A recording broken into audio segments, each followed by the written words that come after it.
Jadi kalau bilang pingin, enggak pingin. Tapi kalau Tuhan minta, kami akan lakukan yang terbaik.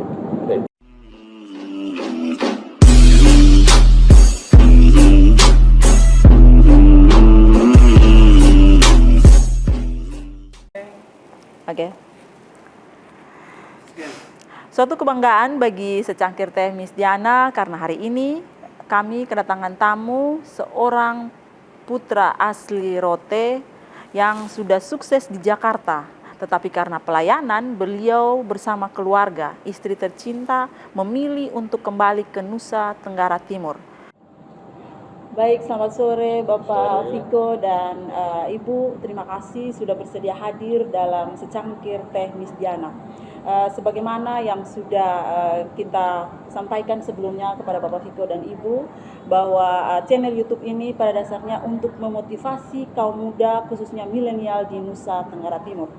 Tamu kita hari ini sangat istimewa karena beliau bersama istrinya tercinta, sebagaimana kita ketahui bahwa mereka berdua adalah orang yang sukses khusus di bidang penerbangan. Baik Bapak Viko, saya langsung saja kepada pertanyaan saya yang pertama. Apa yang kemudian membuat Bapak Viko tertarik untuk masuk pada dunia penerbangan? Ini ceritanya agak panjang ya, tapi saya koreksi sebentar. Kalau ngomong sangat sukses belum lah, kita masih baru melangkah. Jadi dulu habis SMA, dulu ada beberapa pilihan. Belum kami besar di Bali, sekolah di Bali. Terus ada beberapa pilihan sekolah dan semuanya yang kami ikut kebetulan diterima semua, kecuali yang justru jurusan penerbangan ini. Bapak saya angkatan udara. Jadi beliau waktu itu setelah diskusi, kalau bisa kamu jadi penerbang. Nah akhirnya kami terus tes, keterimalah di sekolah itu di Curug di Jakarta. Tahun 94 saya tamat SMA. Jadi setelah tamat SMA masuk di Curug, kami mulai pendidikan tahun 95, tamat 97.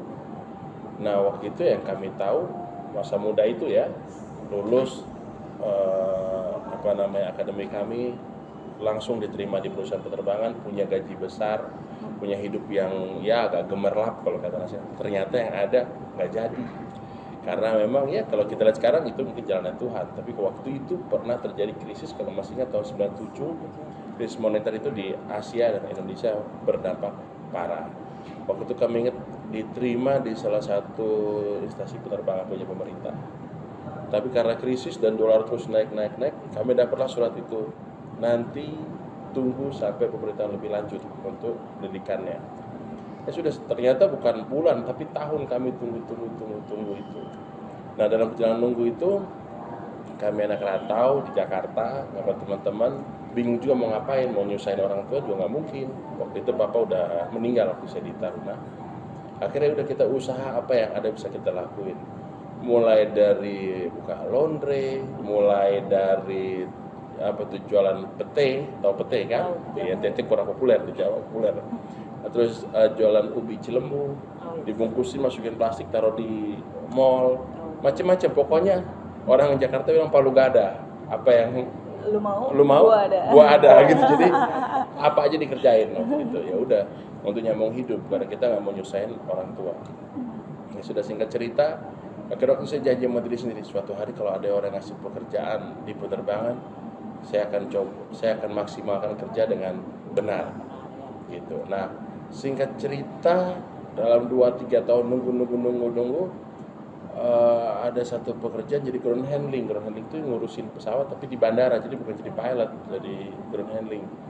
Ya sudah, kami lakukan apa yang ada. Waktu itu gaji kalau nggak salah 500.000, kami ambil aja, yang penting senang bisa kerja di bandara dibanding kami kerja yang lain.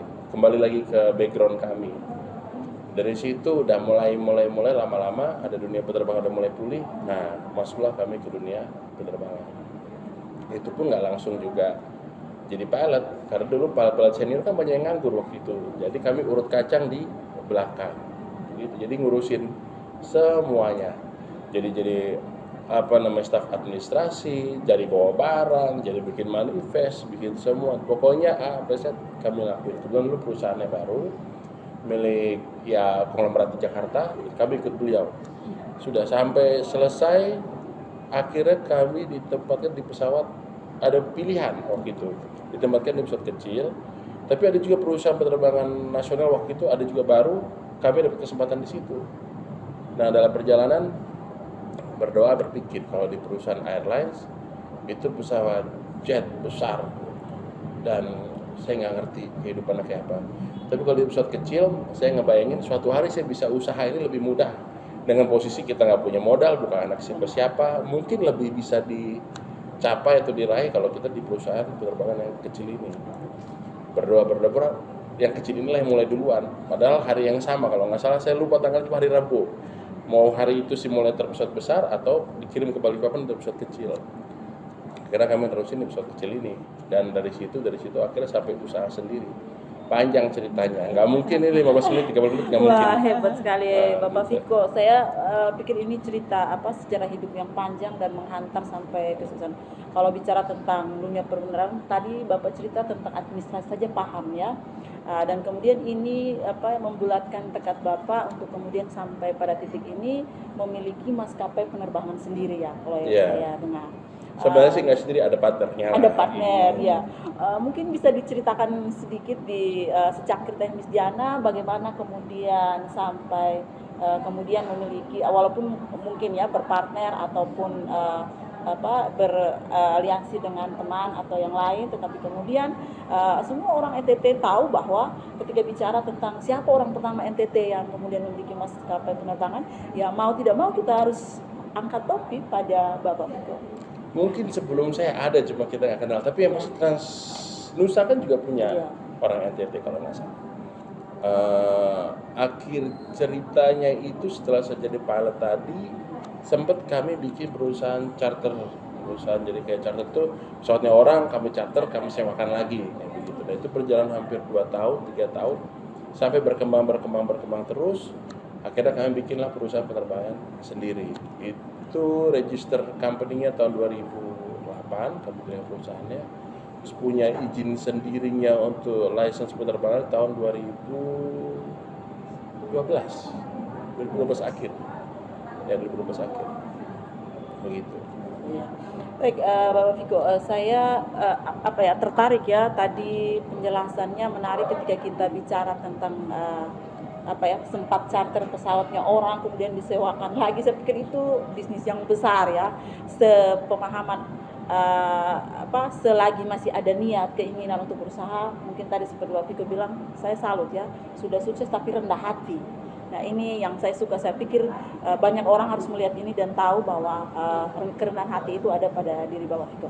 Baik, pertanyaan saya selanjutnya, kesuksesan ini kemudian menghantar Bapak Viko untuk tidak lagi berada di Jakarta atau di Bali, tetapi kembali ke NTT.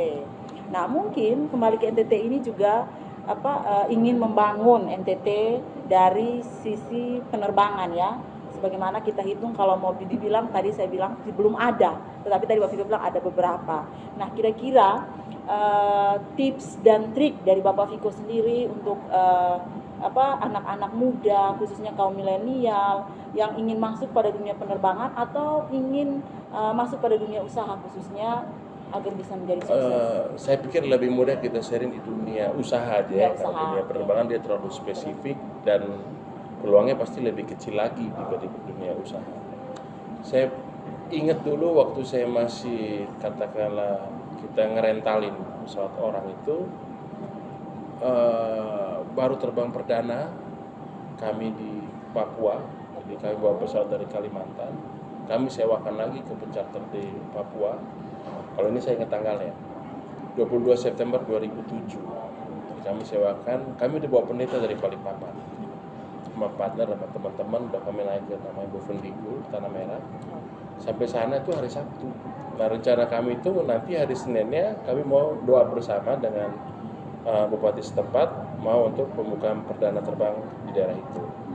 Cuma waktu itu masih muda-muda semua, masih sangat semangat. Cuaca bagus, gimana kalau kita coba dulu nih mumpung hari Sabtu sebelum nanti kegiatan resminya. Jadi kami coba.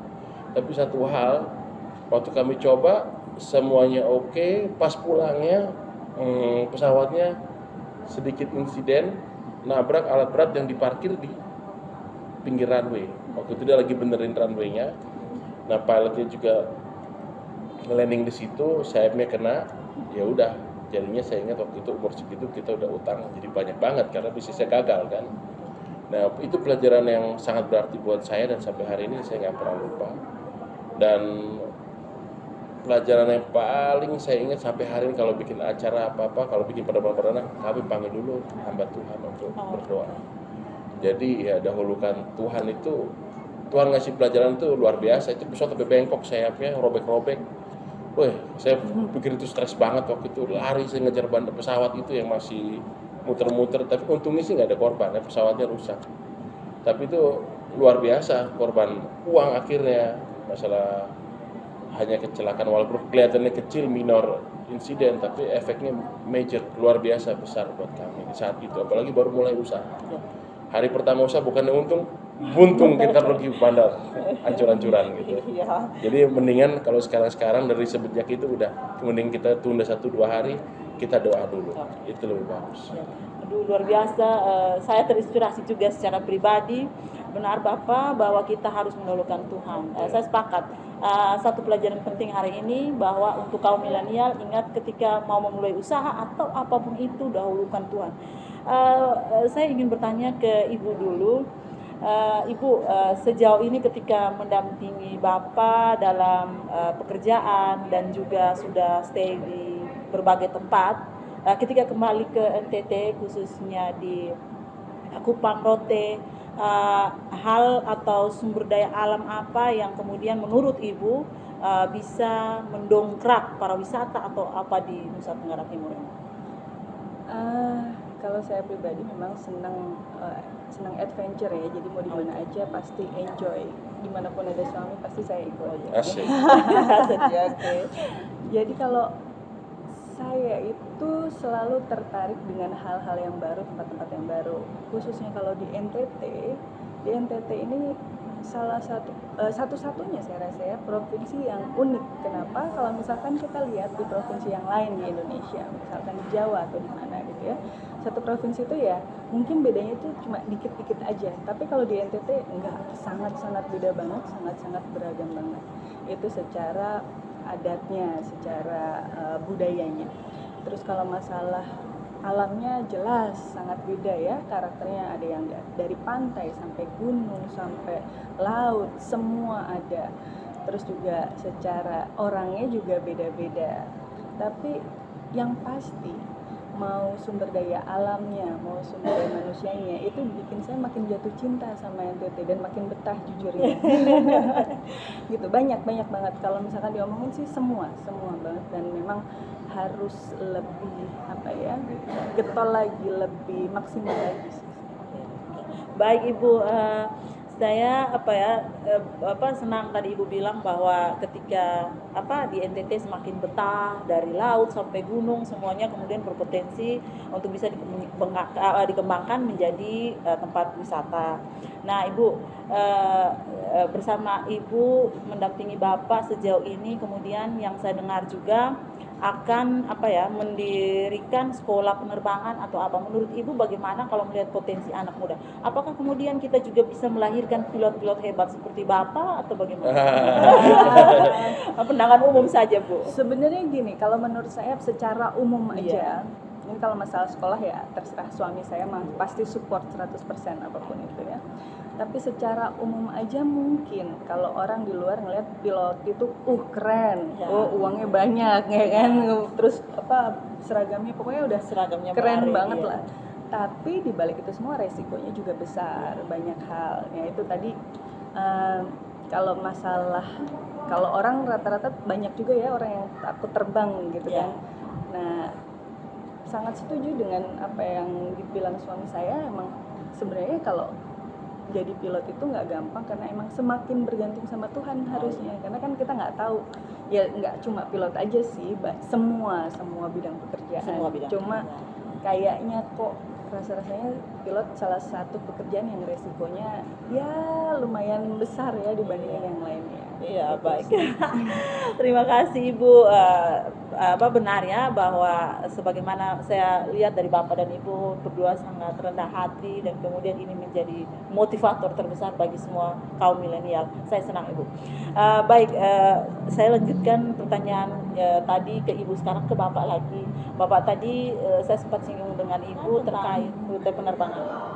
Jadi bisnis penerbangan kami itu sistemnya awalnya itu charter, jadi bukan kayak penerbangan berjadwal reguler kayak misalnya Garuda kayak gitu.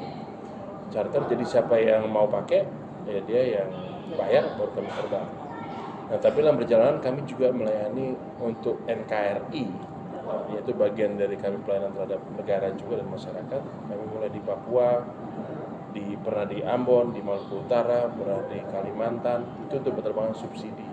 Nah, penerbangan subsidi itu atau perintis, jadi itu melayani rute-rute yang memang belum dijangkau oleh penerbangan komersial. Jadi kalau Wings belum masuk, kalau Transnusa belum masuk, atau misalnya Garuda belum masuk, kami terbangin rute itu sampai nanti rute itu dia dalam posisi tertentu udah mulai menguntungkan, baru mereka mau melirik, mereka masuk, baru kami pindah lagi ke tempat lain. Jadi kami ini merintis, jadi buka jalan. Nah, kami setelah berpikir-pikir dari dulu kami nggak pernah tertarik untuk melayani NTT.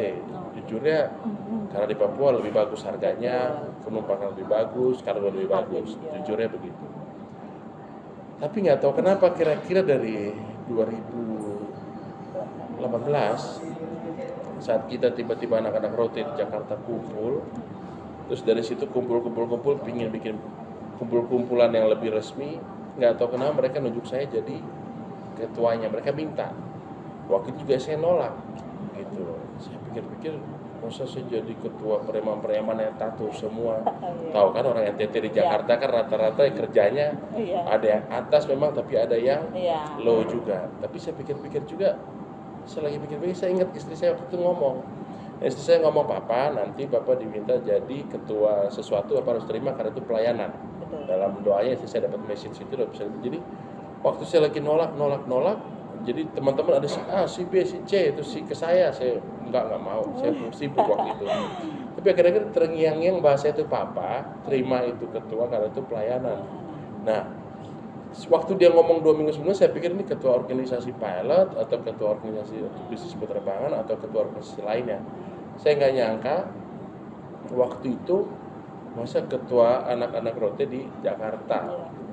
Sudah, akhirnya saya terima, anggaplah di pelayanan atau ketemu saudara rote di Jakarta. Nah dari situ mulai itu love sama rote, akhirnya love sama NTT mulai lagi. Karena jujurnya kami ini lahir besar di luar kan, walaupun tiap tahun pulang juga langsung kami pergi ke Kupang itu langsung pergi ke rote, langsung ke kampung udah titik, nggak pernah kami lihat yang lain. Nah tapi setelah tahun 2018 itu kita mulai lebih luas lagi. Tuhan kirim teman-teman, Tuhan kirim nggak tahu jaringan itu nggak tahu gimana.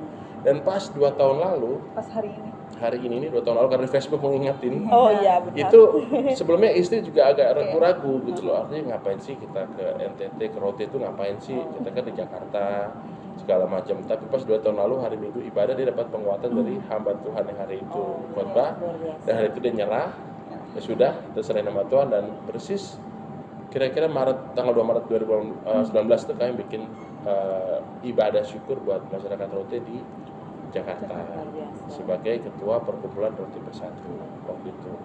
Lanjut lagi Juni 2019, lanjut lagi akhirnya udah terlanjur, udah lanjut aja sekalian. Mengalir sama Tuhan aja.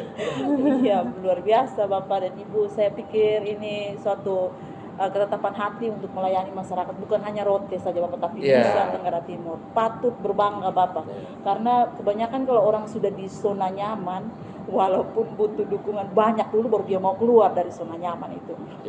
Luar biasa. Dan saya jujurnya bersyukur punya istri yang gilanya sama. Gilanya sama kenapa? Karena fighter ya. Dia mau juga gitu di tempat yang kayak gini. Gitu. Dan jujurnya ya kalau buat kami sih ngapain sih ngurusin orang rote, mohon maaf ya. Tahu sendiri ketemu orang, beta aku dan orang rote nggak boleh protes karena beta juga ketua PRB, beta juga manek termanu juga. Jadi kita ngerti ngalamin ngalamin pro kontranya, ngalamin semua yang cukup melelahkan gitu. Kalau padahal dipikir-pikir ngapain sih ngurusin itu? Tapi udah karena memang panggilannya, karena memang di hati terpanggil dan Tuhan tetapkan, ya kami jalan aja terus sampai hari ini. Dan semoga ya Tuhan kuatkan terus dan kami juga semakin tambah dewasa untuk hadapin keluarga kita semua. Waduh, luar biasa Bapak Ibu. Saya pikir ini sesuatu keluarga yang sangat komitmen. Tadi Bapak bilang kemudian perjalanan ini panjang, bermula dari doa juga, penglihatan dan juga dukungan dari hamba Tuhan. Saya suka Bapak karena banyak sekali orang NTT yang sukses di luar sana, tetapi tidak mau pulang ke NTT karena mereka sudah nyaman. Saya pikir Bapak dan Ibu ini merupakan suatu kebanggaan bagi kita semua. Dan motivasi bagi para kaum milenial khususnya dan juga semua orang NTT pada umumnya harus bangga. Baik, pertanyaan saya mungkin yang terakhir ya, terkait dengan mendirikan sekolah penerbangan Bapak. Mungkin sedikit pandangan. Oke. Jadi sekolah penerbangan itu baru sebatas ide. Oh, ide. Tujuan sebenarnya adalah gimana caranya anak-anak NTT ini lebih baik, lebih maju ke depan. Kembali lagi tadi kami nggak tahu, Tuhan yang kirim ini semua ke kita, jadi terbuka jaringannya. Kami dalam proses sekarang untuk kerjasama dengan salah satu universitas di NTT juga. Jadi waktu kami lagi bikin draft perjanjiannya, akhirnya Tuhan ingatkan lagi sekali lagi nih tentang 2 tahun lalu lagi. 2 tahun lalu itu kami dapat doa dan di situ Tuhan sangat jelas hamba Tuhan yang kita nggak ngerti, nggak kenal juga. Hari itu baru kami didoakan dia dan dia bilang bahwa dari tangan kami akan ada generasi bintang, jenderal, terus atlet-atlet nasional. Padahal hari itu memang kami lagi kerjakan semua, kami lagi beride, lagi mencoba langkah, cuma nggak tahu gimana ceritanya Tuhan bawa kami sampai di hari ini. Besok kami kirim juga beberapa anak roti juga ke Jakarta untuk kuliah di Jakarta. Tahun 2019 kami kirim, kemudian 2020 tertunda karena COVID ini, baru hari ini berangkat mereka. Rencana kami 2021 ini kami bisa lebih banyak berbagi berkat untuk bantu anak-anak muda untuk sekolah. Oke, kami pikir karena COVID daripada kami kirim ke Jakarta mendingan di NTT aja sekolahnya. Gitu. Ya jadi kalau dipikir cost biaya untuk jadikan satu penerbang hari ini itu 1 miliar, tapi untuk jadikan satu sarjana mungkin jauh lebih murah. Jadi mendingan kalau ngomong hari ini 1 miliar tadi untuk jadi satu penerbang, mendingan untuk jadi mungkin 20 beberapa puluh sarjana, ya tentunya lebih banyak orang, lebih banyak diberkati dan bisa memberkati balik. Satu perjanjian kami dengan anak-anak yang menyekolahkan, anak-anak kami ini yang menyekolahkan, satu nggak boleh pacaran, dalam arti pacaran yang berlebihan ya. Kedua, jangan menikah selama kuliah. Ketiga, kalau kalian sudah jadi sarjana nanti, dalam seumur hidup kalian, tolong bantu orang-orang lainnya 10 lagi untuk jadi sarjana. Itu aja perjanjian dengan kami. Kami nggak minta apa-apa, tapi tolong berkati orang lain lagi. Nah, dalam hati kami diskusi, kalau ini terjadi, bayangkan Rote dan NTT ke depan selesai. Pemerintah bisa fokus pembangunan yang lainnya, karena sesama kita baku angkat. Ini yang salah satu kelemahan kita di NTT kan, baku tinis lebih kuat daripada baku angkat. Kita ganti itu, kita harus ganti itu. Generasi itu kita potong generasi yang jelek. Sama ini satu lagi yang perlu ditambahin, kita juga sama anak-anak yang kita sekolahkan itu kita bukan cuma sekedar sekolahin, biayain, udah selesai, enggak. Kita juga sebagai orang tua, jadi secara karakternya juga secara takut akan Tuhannya juga sama cinta sama adat istiadat sendirinya juga.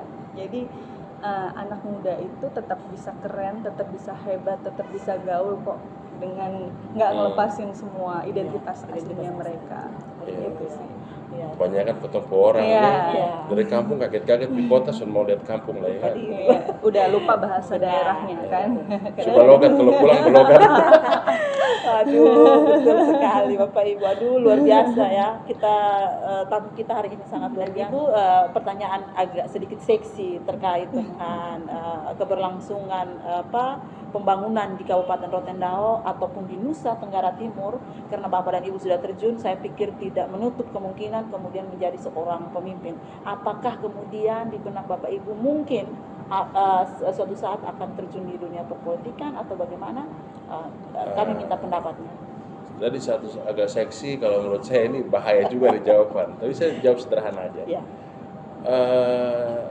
Menjadi berkat tuh nggak harus di politik. Ya. Pertama, menjadi berkat tuh nggak harus jadi bupati dulu atau wali kota dulu atau gubernur. Tapi sederhana juga begini, kita nih hamba Tuhan. Artinya nggak harus jadi pendeta juga kan. Jadi apa yang kita bisa kerjakan, berbuat, ya lakukanlah dengan sekuat tenaga. Masalah tadi politik, jujur kita nggak terlalu peduli masalah itu. Walaupun banyak orang yang ngomongin, banyak orang yang juga meminta, banyak orang mendorong. Cuma dengan halus kami menjawab seperti ini. Sampai hari ini kami belum ada panggilan di wilayah itu. Tapi kalau Tuhan suruh kami, Tuhan perintahkan, kami lakukan. Dan kalau kami percaya kalau Tuhan perintahkan, nggak ada yang bisa halangin. Itu simpelnya.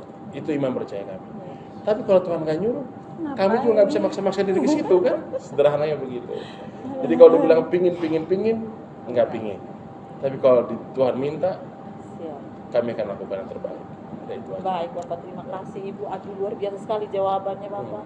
Saya banyak bincang dengan pengusaha sukses politisi. Kalau ditanya soal politik, jawabannya itu berapi-api. Tapi kalau dari Bapak sangat rendah hati, saya luar biasa. Saya doakan jadi pemimpin Bapak. Aduh. Begini, sekarang panas. Ya sederhananya begini toh. Setiap pemimpin datangnya dari Tuhan kan. Nah, kalau Tuhan nggak kendaki, kita memaksa juga percuma. Akhirnya orang melakukan segala macam cara untuk dapat itu. Iya kan? Akhirnya udah dapat itu, dia berhutang segala cara. Akhirnya dia kontrak politik, akhirnya dia berantakan. Iya toh. Lebih bagus kan kita lurus-lurusan. Tuhan suruh kita jalan. Tuhan nggak suruh nggak usah. Intinya sih apa yang kita lakukan saat ini dengan menjadi atau tidak menjadi seseorang, kita tetap akan melakukan hal ini. Kan sekali lagi. Nggak ada unsur ini apa-apa. komitmennya kita ini bukan sama orang itu, komitmen ini kita sama Tuhan. Sama Tuhan. Jadi ya selama kontrak di dunianya Tuhan masih kasih napas ya kita lakuin aja kan. Semua ada yang di dunia ada. Saya nggak sok-sok rohani, enggak. Tapi jujurnya begini, kami ngerti banget kami ini bukan siapa-siapa. Nah, mulai sendiri. Jadi kalau ada hari ini ya buat berbagi tuh. Sederhananya begitu. Waduh, luar biasa sekali. Saya punya teman politisi dari yang latar belakangnya partai, yang latar belakangnya akademisi, yang latar belakangnya pendeta juga ada. Kalau ngomong soal mau jadi pemimpin, mau jadi bupati segala macam, wah itu pasti dia mulai ngomong sini sana. Saya pikir dia lupa. Seperti tadi Bapak bilang bahwa ketika Tuhan suruh pasti jadi. Waduh, luar biasa Bapak Ibu. Saya senang bicara dengan Bapak Ibu hari ini. Ada 3 kata yang bisa saya berikan kepada Bapak Viko dan Ibu hari ini. Mereka orang yang sangat kreatif, inovatif, dan sangat produktif untuk Nusa Tenggara Timur. Terima kasih Bapak Ibu. Terima kasih untuk pencapaian 1000 subscriber. Jangan lupa share, like, komen video-video kami berikutnya. Terima kasih.